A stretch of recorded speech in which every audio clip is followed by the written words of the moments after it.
Hey guys, my name is KJOS and the S22 is 3 months old.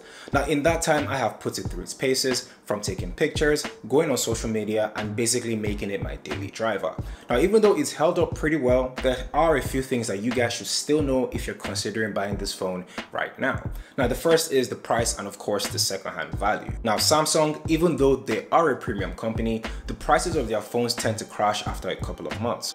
Right now the S22 retails for about $674 USD, while in Canada it retails for $974 CAD. Now that's not even the issue. If you bought this phone on launch day, according to Android Authority, it has lost about 51.1% right now, which is utterly insane and ridiculous if you ask me. Apart from waiting for the price slashes on one hand, if you do plan to buy this phone and sometime in the future exchange it for something else, then you might not get good value for your money. On the other hand though, if you buy this phone and want to use it till it eventually stops working and it dies, then you're definitely in good hands. Now even though the price fluctuates and the value isn't right there, this phone is still a solid phone to buy in 2022. The design is the best out of all the S series phones that came out this year, and of course that physical aspect is what I love about the S22 the most. It's 6.1 inches and has Gorilla Glass Victus Plus on the front and on the back, which makes it harder to break or have any other scratches. So Samsung says. But me, to be on the safe side, I always order a case from SpeedGen before my phone comes, and that is what I have been rocking since I have been using the S22. The back of the phone is where the build quality shines the most. It has a smooth matte finish in green that complements the aluminum rails that is around the phone. The camera bump is the same design as the S21 from last year and is sort of like an extension of those aluminum rails that I spoke about. It is also very similar looking to the square design of the iPhone 13 and the 13 Pro. Now on the right side holds the power button and the volume button. With the shape and height difference, you can definitely distinguish both in the dark and with ease. At the bottom you have a USB-C port that is standard and you have stereo speakers. The speakers are pretty decent, they're loud, but the bass gets lost when it reaches max volume. If you use your phone to listen to radio or podcast, then you should be fine. Now the display of the S22 is great. It is a dynamic AMOLED 2X with a 120Hz refresh rate and can go as low as 48Hz if you're just staring at the phone. Now a downside of this display though, it is a 1080p resolution and the pixel per inch density is not the best in its class. However though, when compared with other phones with a 1440p display and a higher PPI, there's not much of a difference. And for that retail price, I think Samsung did very well with its display. Now a difference you will see is in its brightness. The S22 has a max brightness of 1300 nits, which is a lot brighter than a lot of flagships that are out there today. I have had no issues when navigating my phone outside. And now with the peak of summer that is incoming, when you're outside and you're wearing some shades, it does come in handy.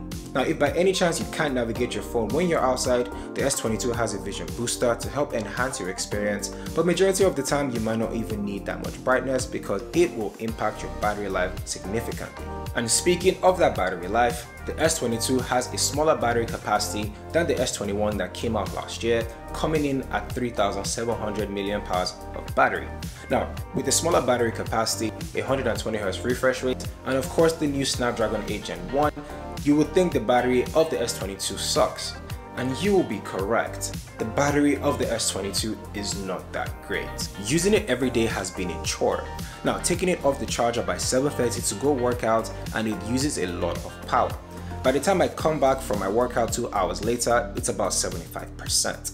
Yes, I know I am a power user, but that new SoC takes a lot of power. On most days, it dies around 5 or 5:30. Luckily, most of my work is at home, so I can easily just plug it in. Now, if I am going out, I definitely make sure it's at 100% or even close to it. Now, some other key features that I haven't talked about is that ultrasonic fingerprint reader on the display. It is fast and very responsive and definitely more secure than anything else. And of course, it is certified IP68 water and dust resistant. And my favorite feature of this phone is the fact that it is very light, coming in at 167 grams. Moving on to software and performance, One UI is great. It still isn't my favorite skin on Android, but it has made improvements over the years and it has definitely grown on me. Now, I can say that One UI gives me the best and the most consistent version of Android since I started using it. Performance hasn't dipped at all, hasn't dropped, it's still very snappy and still very good. And if you love playing games, then this phone is definitely for you. Now, one of the best things about One UI is the ability to be very customizable.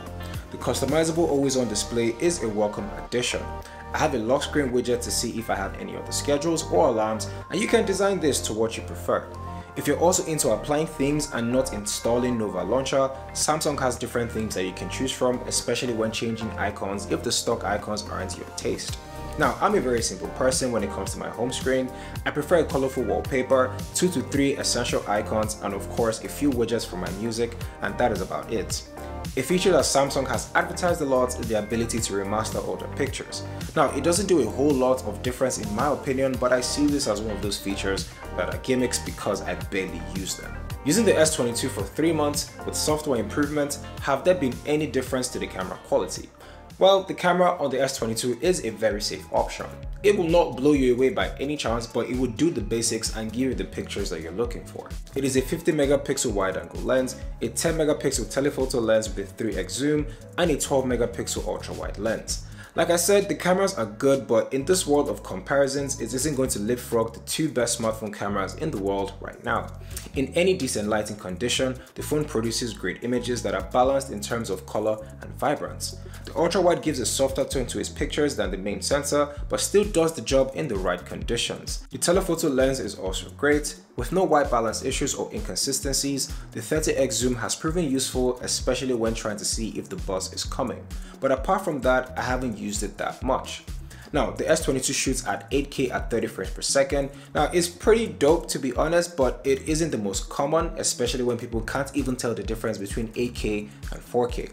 But it is a nice addition to have. Honestly, the S22 is an almost perfect phone. It is 6.1 inches, which means that it is comfortable and you can reach all 4 corners of the phone without any issues. The display is also great because you can see outdoors. The cameras are good and will give you the pictures that you're looking for. And of course, performance is just as good as the first day I unboxed this phone. Now, apart from a lack in battery and of course the resale value, the S22 is an easily recommendable phone to anybody that wants to get one and it will last you through the years. But what do you guys think? Do you think the S22 is worth the money, and do you think the resale value is good? Comment below and let me know. And guys, if you like this video, don't forget to like this video, and this is a good time to subscribe to the channel as I release more videos like this every week. Thank you guys for watching. My name again is KJOS, and I'll catch you guys in the next one where I talk all things tech.